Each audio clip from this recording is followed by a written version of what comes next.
শুভ সন্ধ্যা বন্ধুরা। আজ হলো 15 মার্চ, এক চৈত্র শনিবার। আজকের সন্ধ্যার বিশেষ বিশেষ খবরগুলি হলো: হাইলাকান্দিতে হোলি খেলা শেষে বন্ধুদের সঙ্গে স্নান করতে গিয়ে দলেশ্বরী নদীতে ডুবে মৃত্যু ঘটল এক শিশুর। তীব্র চাঞ্চল্য এলাকায়। অসমে কংগ্রেস আমাকে পিটিয়ে আটক করে 7 দিন জেলের ভাত খাইয়েছিল। আজ অসমে সে বললেন অমিত শাহ। অসম এখন অগ্রগতির পথে, সন্ত্রাসবাদের পথে নয়, বললেন কেন্দ্রীয় স্বরাষ্ট্রমন্ত্রী অমিত শাহ। রেশন পাচ্ছেন নিয়মিত, কিন্তু আপনি রেশনের যোগ্য কিনা তা যাচাই করবে এবার আয়কর দফতর। আগামী 18 মার্চ শিলচরে ঐতিহাসিক সফরে আসছেন মুখ্যমন্ত্রী ডক্টর হিমন্ত বিশ্ব শর্মা। শিলচর রংপুর মহিন্দ্রা শোরুমে ভয়ঙ্কর অগ্নিকাণ্ড। বাবার কাছ থেকে টাকা আদায় করতে নিজেই নিজেকে অপহরণ, গ্রেফতার যুবক। বিস্তারিত থাকবে প্রতিবেদনে। 26 মার্চের মধ্যেই চালু হবেই মহাসড়ক, আর সময় দেওয়া হবে না, বললেন মন্ত্রী কৌশিক রায়। পবিত্র রমজান মাসে বরাকের বিভিন্ন বাজারে জিলাপিতে দেওয়া হচ্ছে অতিরিক্ত রং। অস্বাস্থ্যকর পরিস্থিতি। এবং শেষ খবরটি, রবিবার সকালে শিলচরে রামকৃষ্ণ মিশনের শোভাযাত্রা, দেওয়া হয়েছে রোড ম্যাপ। তাহলে বিস্তারিত খবরে যাওয়ার আগে অবশ্যই ভিডিওটিতে একটি লাইক করে চ্যানেলটি সাবস্ক্রাইব করে পাশের বেল আইকনটি বাজিয়ে রাখবেন এবং ফেসবুক পেজটি ফলো করে ভিডিওটি অবশ্যই শেয়ার করবেন, যাতে সঠিক তথ্যগুলো সবার কাছে পৌঁছাতে পারে। এবার শুনুন আজকের খবরগুলির বিস্তারিত। প্রথম খবর, অসমে কংগ্রেস আমাকে পিটিয়ে আটক করে 7 দিন জেলের ভাত খাইয়েছিল। আজ অসমে সে বললেন স্বরাষ্ট্রমন্ত্রী অমিত শাহ। অসম এখন অগ্রগতির পথে, সন্ত্রাসবাদের পথে নয়, বললেন স্বরাষ্ট্রমন্ত্রী অমিত শাহ। দেরগাঁওয়ে লাচিত বরফুকন পুলিশ একাডেমির উদ্বোধন করেন কেন্দ্রীয় স্বরাষ্ট্রমন্ত্রী। শনিবার কেন্দ্রীয় স্বরাষ্ট্রমন্ত্রী লাচিত বরফুকন পুলিশ একাডেমির উদ্বোধনকালে তার ভাষণে কামাখ্যা এবং শ্রীমন্ত শঙ্করদেবকে স্মরণ করেন। অসমের সঙ্গে তার দীর্ঘ সম্পর্কের কথা উল্লেখ করে তিনি বলেন, ছাত্রাবস্থায় আমি বহুবার অসমে গিয়েছি। হিতেশ্বর শইকীয়ার আমলেও আমি অসমে প্রতিবাদ করেছিলাম। প্রতিবাদ করার সময় আমি পুলিশের লাঠি খেতাম। অসমের জেলেও আমাকে 7 দিন রুটি খেতে হয়েছিল।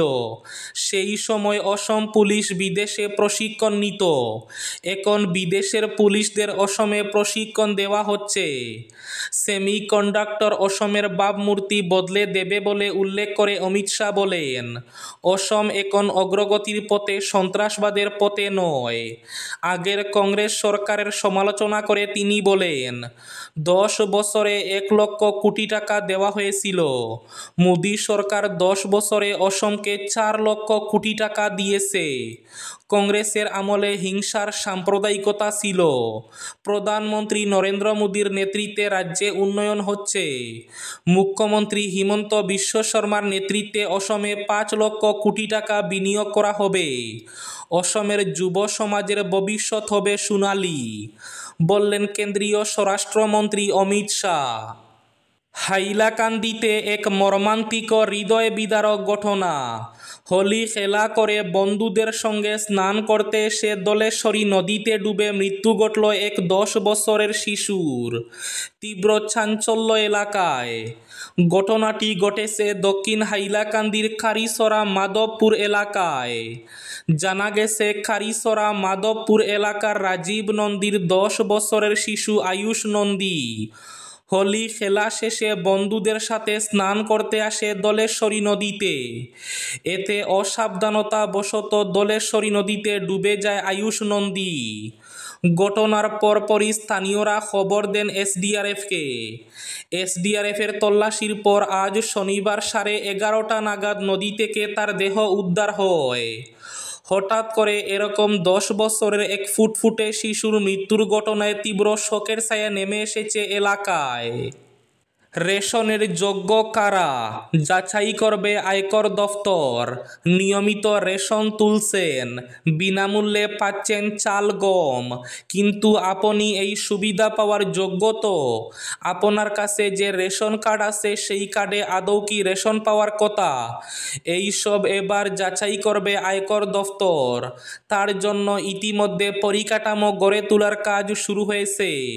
আয়কর কর্তাদের বক্তব্য, যারা বেশি আয় করেও গরিবদের জন্য প্রযোজ্য রেশনিং ব্যবস্থার সুবিধা বুক করছেন, তাদের চিহ্নিত করে গোটা ব্যবস্থাকে আরও স্বচ্ছ করার উদ্যোগ শুরু হয়েছে। তবে এক্ষেত্রে নতুন করে কেন্দ্র রাজ্য সংঘাতের বাতাবরণ সৃষ্টি হতে পারে বলে আশঙ্কা ওয়াকিবহাল মহলের। কারণ কেন্দ্রের এই সিদ্ধান্ত থেকে স্পষ্ট, একটা বড় অংশের রেশন গ্রাহককে সেটে ফেলতে চাইছে তারা। রেশন গ্রাহকদের ভর্তুকির টাকা সরাসরি ব্যাংক অ্যাকাউন্টে পাঠাবে কেন্দ্র। এমন জল্পনায় ইতিমধ্যে জলগুলা শুরু হয়েছে। এই আবহে আয়কর দফতরের তোড়জোড় বিতর্কের নয়া পরিসর তৈরি করল বলেই মনে করছেন বিশেষজ্ঞরা। শিলচর রংপুর মহিন্দ্রা শোরুমে ভয়ঙ্কর অগ্নিকাণ্ডের ঘটনা সংঘটিত হয়। শুক্রবার রাতে ভয়ঙ্কর এই অগ্নিকাণ্ডের ঘটনাটি ঘটেছে। অগ্নিকাণ্ডে কয়েক কোটি টাকার ক্ষয়ক্ষতি হয়েছে বলে জানা যায়। আগুন দেখার সঙ্গে সঙ্গে স্থানীয়রা দমকল বাহিনীকে খবর দেন। দমকল বাহিনী এবং পুলিশ ঘটনাস্থলে উপস্থিত হয়ে কিছু সময় পর আগুন নিয়ন্ত্রণে আনতে সক্ষম হয় বলে জানা যায়। শর্ট সার্কিটের কারণে এই অগ্নিকাণ্ডটি সংঘটিত হয়েছে বলে ধারণা স্থানীয়দের। শিলচরে ঐতিহাসিক সফরে আসছেন মুখ্যমন্ত্রী ডক্টর হিমন্ত বিশ্ব শর্মা।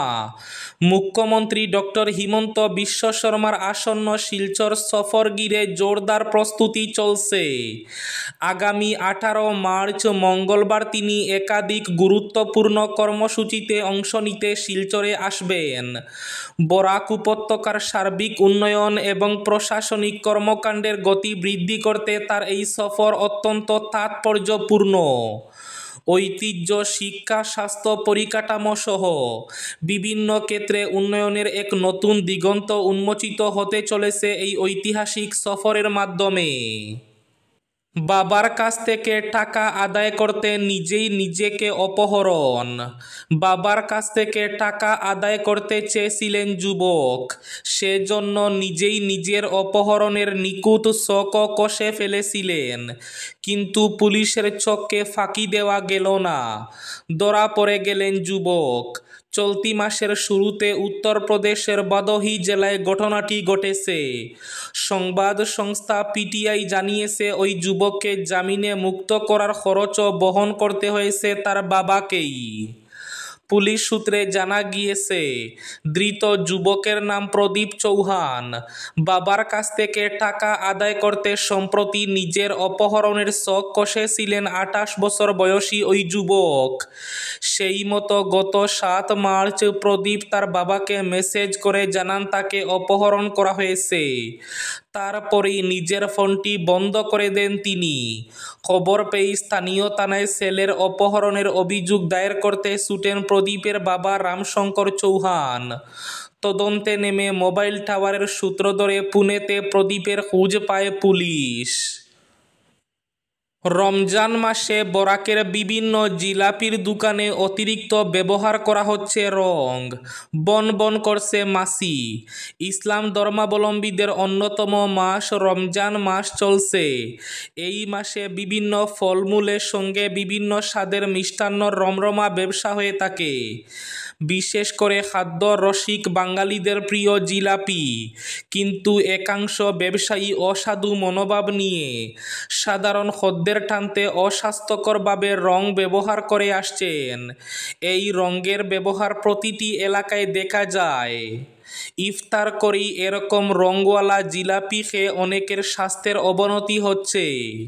26 মার্চের মধ্যে চালু হবেই মহাসড়ক, আর সময় দেওয়া হবে না। প্রাক্তন প্রধানমন্ত্রী অটল বিহারী বাজপেয়ীর হাত ধরে শুরু হওয়া Silchar Saurashtra east West corridor অর্থাৎ মহাসড়ক শুধুমাত্র অসমেই এখনও অসম্পূর্ণ।